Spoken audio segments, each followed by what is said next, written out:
rights activist and the presidential candidate of the African Action Congress, the AAC, of the 2023 election, was released minutes after his arrest on Sunday morning.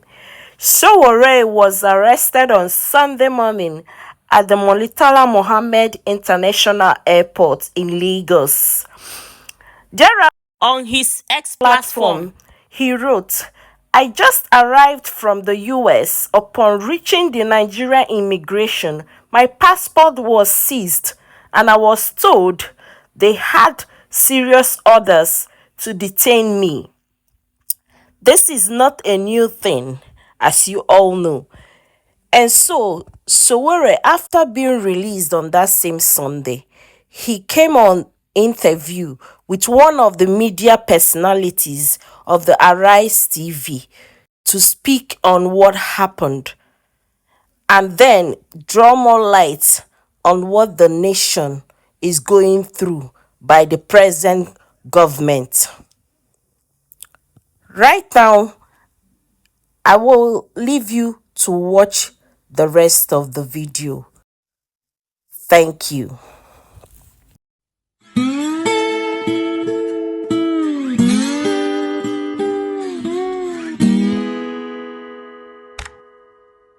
Okay, they arrested you this morning at the Murtala Mohammed Airport. You knew that if you came into the country, you will be arrested. I mean, it was foreseeable. And then you came in. Is that ego on your part? Is that foolhardiness? Well, they've given you back your passport.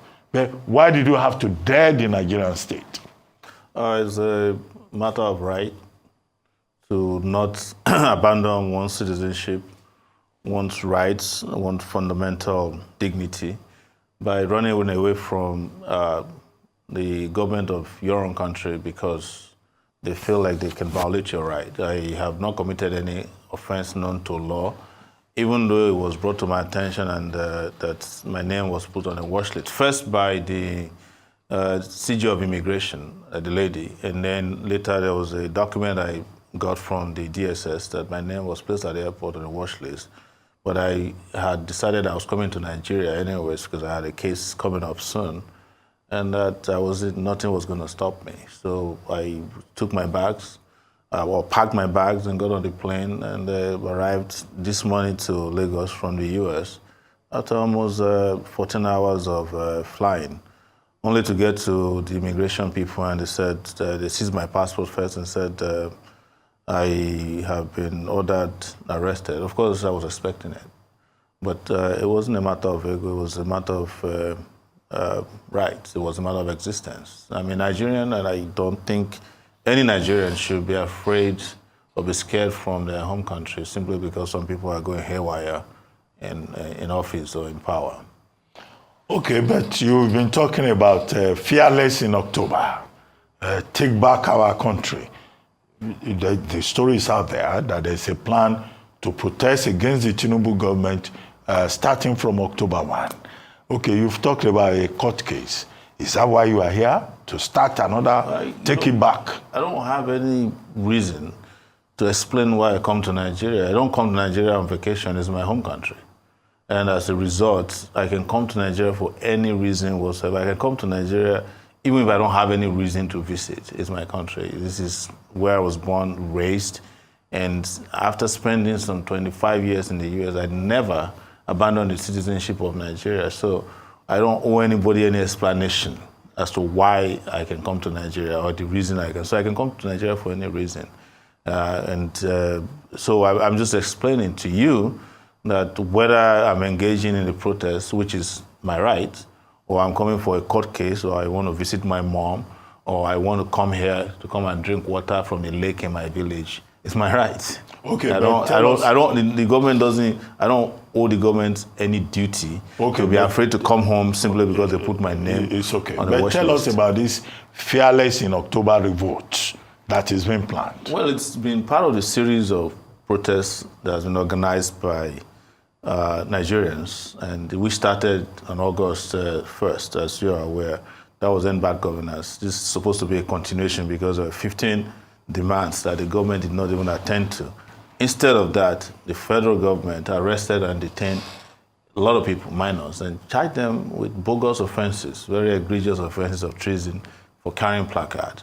So this is going to be a continuation of it. But and the mobilization for it, the conversation and the conscientization and education for it has been on ever since the end of the August revolt, which was End Bad Governance revolt.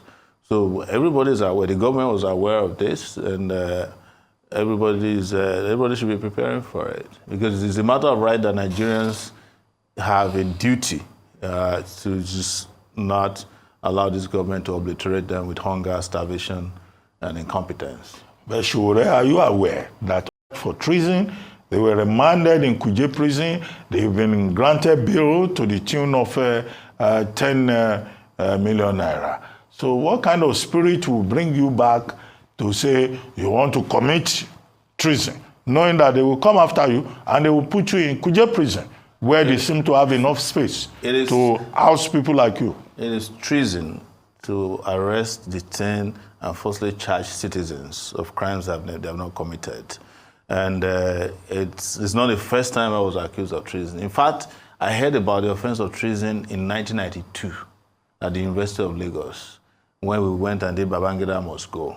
And the police arrested us at Western Avenue Police Station, asked us to start writing statements under duress and said that we want to overthrow the government. That was the period that Olusegun Mayegun, who was president of NANS at that time, I think Femi Falana, Baba Omojola, and the rest of them were charged for treason. And the magistrate court did grant them bail. I was charged for treason in 2019 by Buhari, so I'm not new to treason, these bogus offenses of treason, but that is not our focus. Our focus is that we have a country to liberate and a people to save.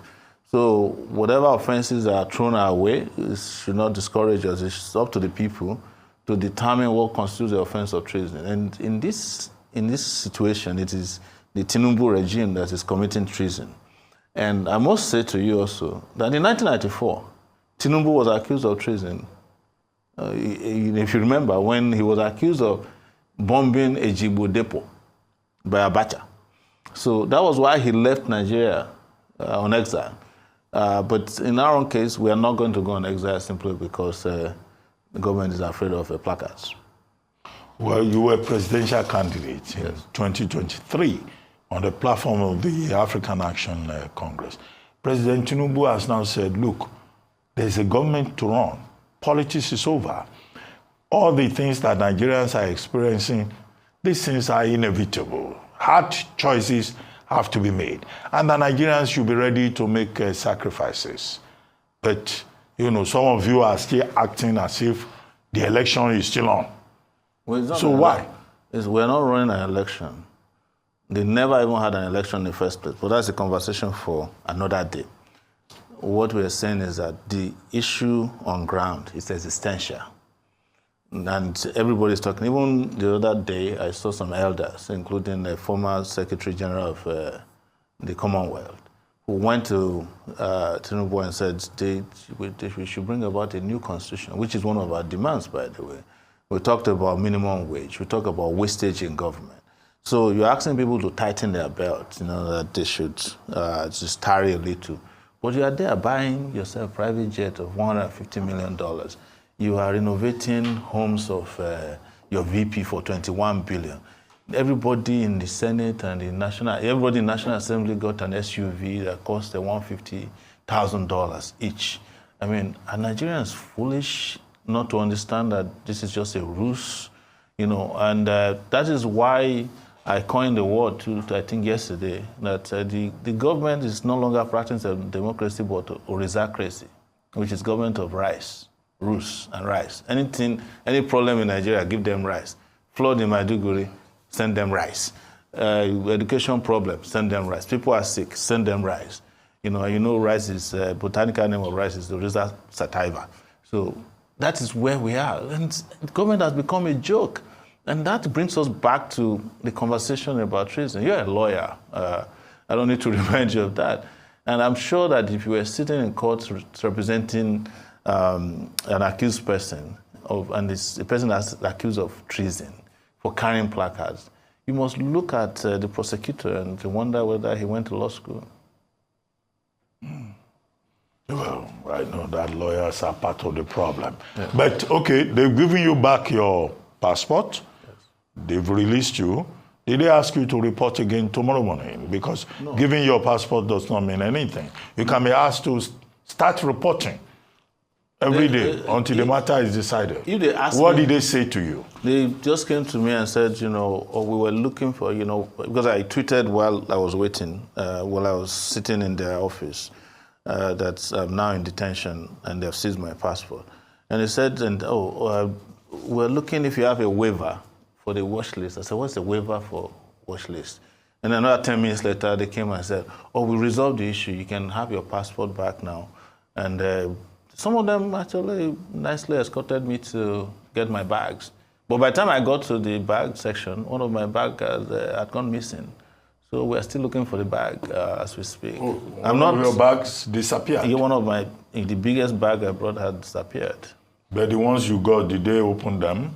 I don't know because I didn't lock them. But I'm just hoping that they're not trying to play funny with the bags. But I reported that to the airline. Because every bag that comes through the U.S. airline, United Airlines, you have a tracking on it. And the tracking showed that it went on the carousel to where I should pick it up, but I can't find the bag as we start to the airline. Because every bag that comes through the U.S. airline, United Airlines, you have a tracking on it. And the tracking showed that it went on the carousel to where I should pick it up, but I can't find the bag as we speak. Well, I'm just hoping that nobody will go and plant anything funny inside my bag. Okay, but for now, you are free. Yeah. They're giving you your passport, and, you have no fear that when you step out of the studio, they will rearrest you. Even if they do, I'm not a stranger to them, and we'll resolve that when we get there. Anyway, thank you very much.